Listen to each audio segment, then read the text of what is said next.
Howdy, folks. I know it's been a while, as usual.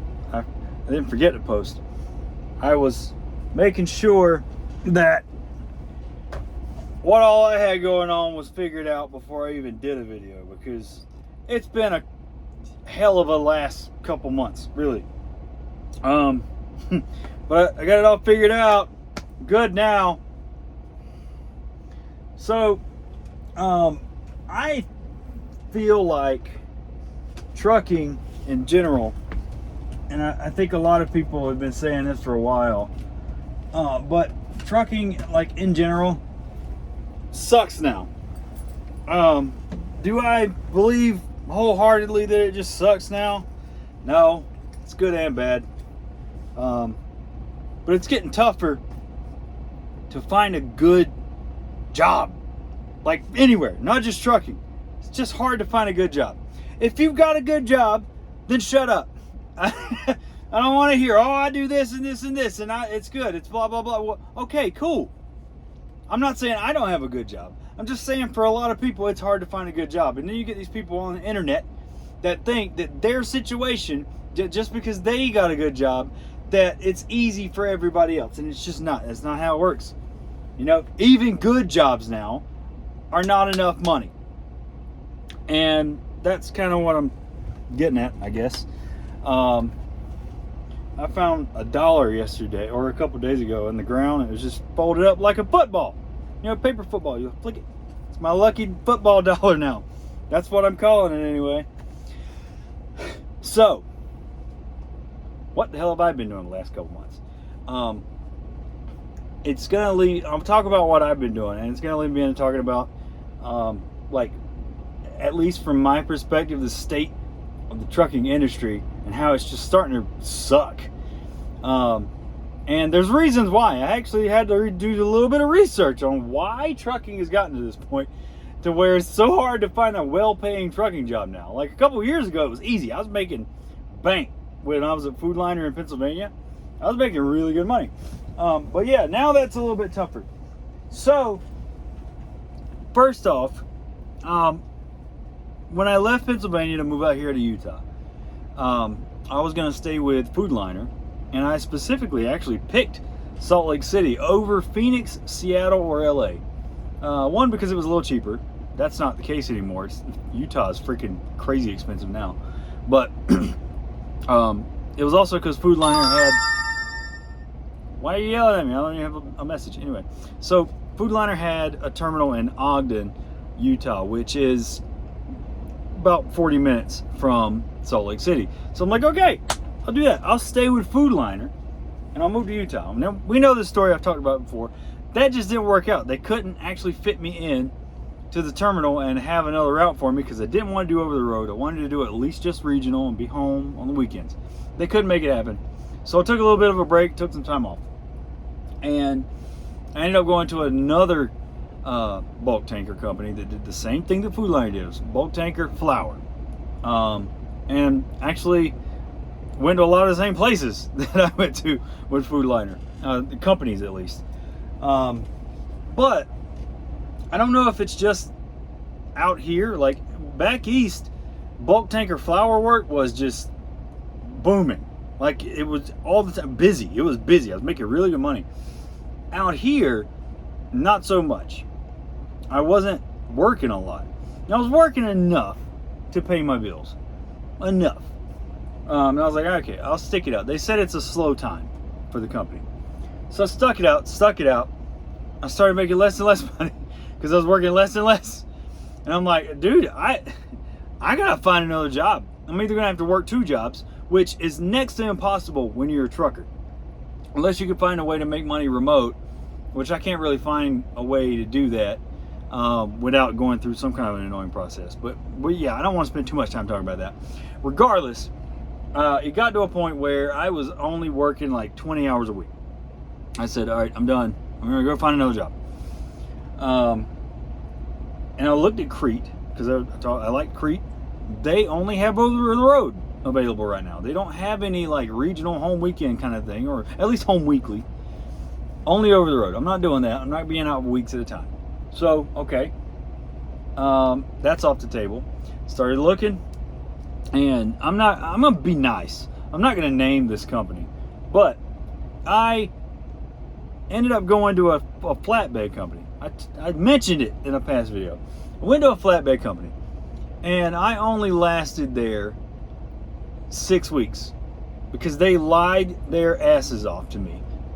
They lied. And like I said, I'm being nice. I'm not going to name names, but like, it was supposed to be 5 days out, 2 days home. It was home weekends, really, was what the listing was. And I asked the recruiter when I talked to him, it's home weekends, right? It has to be home weekends. Yes, it's home weekends. I asked twice. Cool. Took the job because per mile was really good pay. It was like 72 cents a mile, which is actually really good per mile pay for a company driver. And I'm like, man, I can make really good money if y'all keep me rolling. Did you have the freight rate? And I asked, yeah, our drivers average between 2,000 to 2,200 miles a week. I'm like, okay, 72 cents a mile, I can make some money. I'm okay with that. I'm good with that. So I went to orientation. I asked 2 more people. You know, the fleet that I'm going to be on, home weekends, right? 2 different people said yes. That means 3 times I was told yes, your home weekends. So the problem started right off the bat. I go out on my first week in the truck, and then come Friday, they got me into Idaho. It was like 4 hours away from where I live here in Salt Lake, and dispatch disappeared. Couldn't get a hold of anybody. It's Friday. I'm like, okay, called. Nobody would answer. Come Saturday, called it again. Nobody would answer. I said, fine. I'm supposed to be home, so I drove home. And then Sunday, they called me on a Sunday and said, who authorized you to go home? And I'm like, me. I'm supposed to be off on weekends. And they're like, they acted really weird about it. I'm like, well, just give me the next load. I'll be out. I'm good, whatever. The next 2 weekends, they did get me home. They got me home the 2 weekends after that. And then, come the weekend again, got into Idaho, disappeared. Nobody. What the hell, man? So, no home that weekend. Next weekend rolls around. I think I'm up to a month now. So next weekend rolls around. Once again, they got me into Idaho. And they disappeared. And no. This time they got me into Idaho. And they said, okay, we're getting you home. We got a load coming in from Ontario or from Oregon somewhere. And they're like, you'll be here tonight. It was like Friday. I got done early on Friday on purpose to make sure I got home. And they were like, well, they'll be here tonight. You can hook up. You probably have to drive home tomorrow on Saturday. I'm like, okay, that's fine. That load didn't get there till Saturday evening. And I had run out of hours because I had to move the truck because this company weirdly doesn't give you the option for a personal conveyance until 90 days in. I don't understand that. I'm an experienced driver. I know how to use the shit without screwing it all up. But okay, they treat you like a child at this company. But they got there at like 5 at night. I wasn't going to have enough hours to go home. So I had to wait until Sunday. Drove home Sunday. Then I had to leave out to deliver on Monday. And that's not a weekend off, man. Like, what are y'all doing? So at this point, I was like, I'm over it. I'm over it. And it wasn't just that. It was like dispatch was never available. I was there for 6 weeks. I only talked to my dispatcher twice. 2 times in 6 weeks. I could not get a hold of this guy. I would sit routinely for like 24 hours. Routinely. I was not getting any miles. It was maybe a trip to Seattle and back. That was it. And like the money was abysmal. I'm like, dude, I left the last company because I wasn't getting enough hours. At least I was home every day. But I wasn't getting enough hours and making crap money. Now I'm making crap money and I'm never home. I'm leaving. So I called a company that had all but hired me. They had me scheduled for an orientation last year. But I didn't want to switch companies. I was like, I'll stick it out. This company probably is going to pay me pretty well when everything picks back up. Work did not pick back up. But the company that I'm with right now had hired me, basically. So I called them back. I said, hey, sorry. I want to come to your company. Everything sounds good. Let's do it. So, boom, I'm here. What company? Heartland Express. Yeah, mega carrier, right? Everybody talks crap about mega carriers. And everybody has had terrible experiences at mega carriers. Not everybody. But I feel like my thinking was, I need to go back to a big carrier, because every mega carrier, like big carrier that I've worked with, has freight rates or freight networks to keep you rolling and make you money. They don't pay as high, but at least if I'm rolling, if I'm making 2,500 miles or 3,000 miles a week, I'm good. I can make my money, you know? And my stipulations were, just keep me rolling, make sure I get my miles, and get me home weekly. Done. And so far, I'm a little over a week in here, actually about a week at Heartland Express, not including the orientation. I'll talk about Heartland Express more later. But yeah, orientation went really well. It was actually really good. There were some characters in there just to drive for Heartland. Like, I had a lot of fun with these guys. They were hilarious. But orientation was fine. Stayed in a kind of crappy hotel, but whatever. I'm not a stickler for where I stay. Trucking, you know, in trucking, you're going to get in some crappy hotels. But I think that's just because, like, the Phoenix area, like, the hotels there are not great. So I'm not going to, like, hold that against anybody. But they got me in a truck within 3 days. I was in a truck, and my thing, I was like, I want to get home. So before I was even assigned a truck, the terminal manager came up to me and said, hey, I got you a load back home already. You don't have a truck yet, but you know, it's already loaded. You can pick that up tonight if you want and leave and go home to get your stuff in the truck, take you 34, get back out on the road. And I'm like, damn, okay, yeah, I'll take it. What I did was at the end of the day, I went ahead and picked up the load, and I drove about almost 200 miles out to park in Kingman, Arizona, because I left Phoenix. I actually flew myself down to Phoenix, which will be reimbursed by the company, because they wanted to put me on a bus, and it was going to take like 20 hours. I was like, nah, I don't want to do that. I'll fly. But yeah, immediately, boom, got me home. You got a good point there. You know, thumbs up. You're already looking good, Heartland.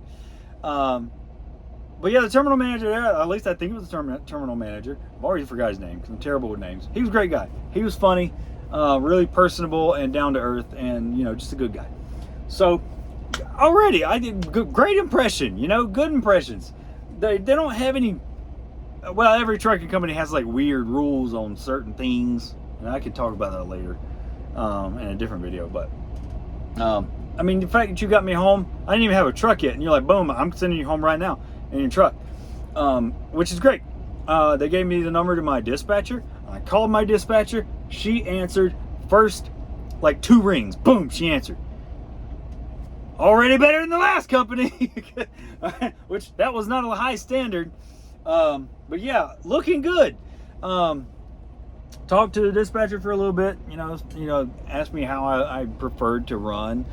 And I was like, run me ragged during the week, you know, get me my miles. I will never complain, and get me home, you know, once a week, you know, whenever, and which I actually am able to put in whatever day I want to get back during the week, which is cool.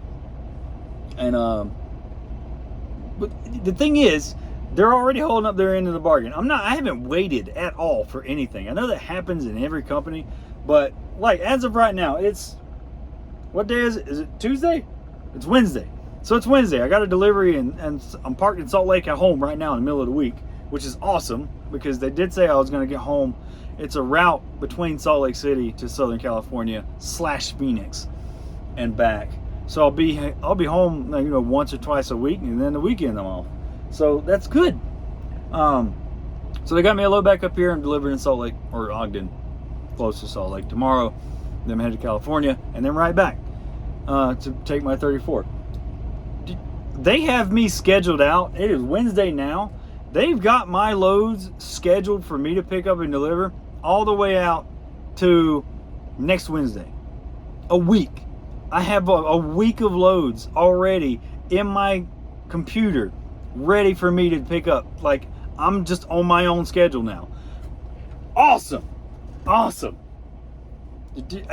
My dispatcher she's on top of it. It's good. I love it. Anyway, I didn't want this to go too long, but this is just like, I didn't even talk about why trucking sucks. That's a whole another video.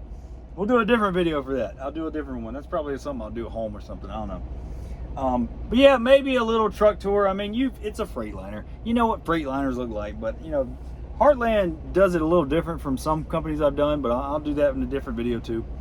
I might come back to the truck tonight and take care of business then, because I honestly, like, I want to sleep at home, but I might just come back to the truck so that I can get a quicker start tomorrow and just get rolling, you know. But yeah, it is really good so far. Weekend at Heartland, orientation went great. I'll do a more detailed video, obviously, but it's, dude, honestly, I kind of miss working for a big company like this, because if you get a good dispatcher and you can get a decent mile rate, and here it is decent, you know, it's not super low, but it's not super high. It's what you would expect from a major carrier, but you know, I'm good with that as long as you get my miles, because I have income from other places. This isn't the only way I make my money, so I don't need $100,000 from a trucking company. I just need a trucking company that gets me home, gets me paid, and you know, doesn't bullshit me. And so far, Heartland has been just S tier, just S tier. It's great. I love it. So that's the update. That's what I've been up to. I'll talk about why trucking kind of sucks right now. And there's reasons like freight rates and like different companies and all these new startups that have happened, on trucking authorities. But that's a in detail video, I guess. I'll do it like a truck tour thing. I'll probably do that tonight when I bring my PlayStation back, because I got to download a couple games. So, good stuff, man. Oh, I can do how to cook in truck videos. So somebody's been asking about that, like, why do you cook? How do you cook? Anyway, done for the day. Sleeper berth. Well, yeah, I'll put sleeper berth, even though I'm not going to be in here until way later. But yeah, going good. Heartland Express. That's where I'm at. Yeah.